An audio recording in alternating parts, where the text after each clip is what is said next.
President Obama recently made a comment about an attorney general by the name of Kamala Harris. So what he said is, quote, "She's by far the best looking attorney general."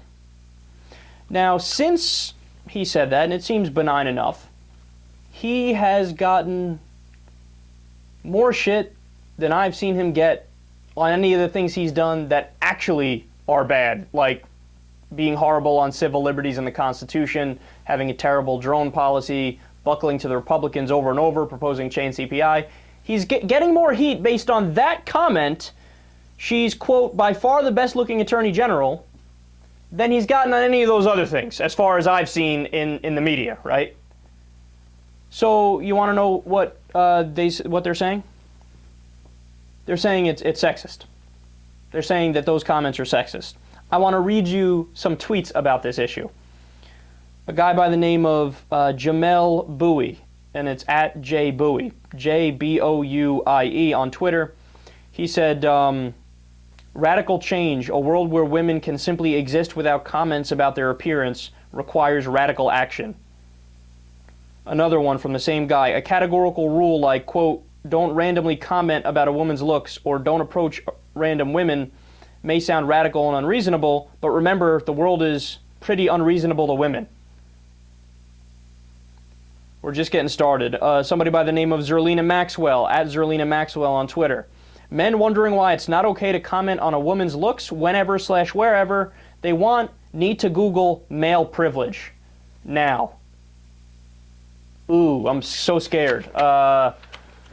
Rebecca Traister, at rtraister, Traister. "What now, Kamala Harris? On what planet in his mind, talking about Obama, did he think that sounded like the right thing to say? Maybe not so much with talking about how good-looking Kamala Harris is, Mr. President. That was actually somebody I like from Salon.com, Alex Seats-Wald. A guy by the name of Aaron Brady. Between the president's basketball fail and his super awkward comment about Kamala Harris, are we sure we didn't elect Mitt Romney? Yeah, so right, compare Obama to Mitt Romney because he said something about a woman's looks. Obama's, and then there's an article from New York Magazine. See, now it gets absurd. Obama's comment about Kamala Harris is disgraceful and really terrible for workplace equality. Then there was an article, that was the headline of an article from New York Magazine. And then this goes on. And there was an article from Salon, from Joan Walsh, who's a progressive commentator, saying it like, "Oh, you know better, Mr. President," you know, shaking her finger. "How dare you?" Okay, so this is when so-called liberals aren't liberal. It's like when Bloomberg did the soda ban, for example, and everybody still proceeded to call it liberal. My response essentially was, what's liberal about authoritarianism that tells you what to do? That's what the soda ban is. That's what the so-called outrage, seems more like fake outrage about this comment is. It's the same instance we're talking about, man. This is like the opposite of the definition of how liberals are supposed to act.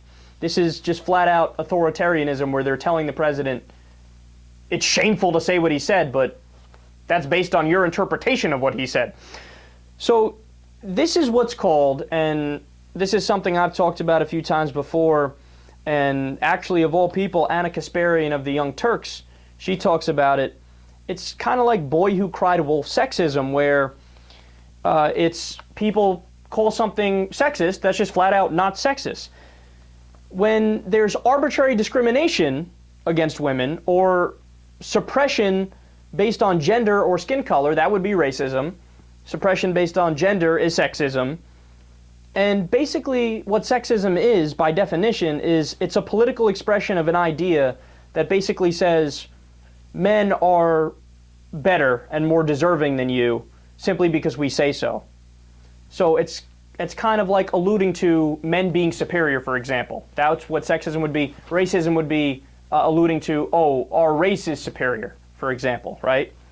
So how, by any stretch of the definition of the word sexism or discrimination, is this comment from Obama, just casually saying he thinks somebody's attractive, how is that sexism or discrimination or suppression or an attempt at calling her inferior?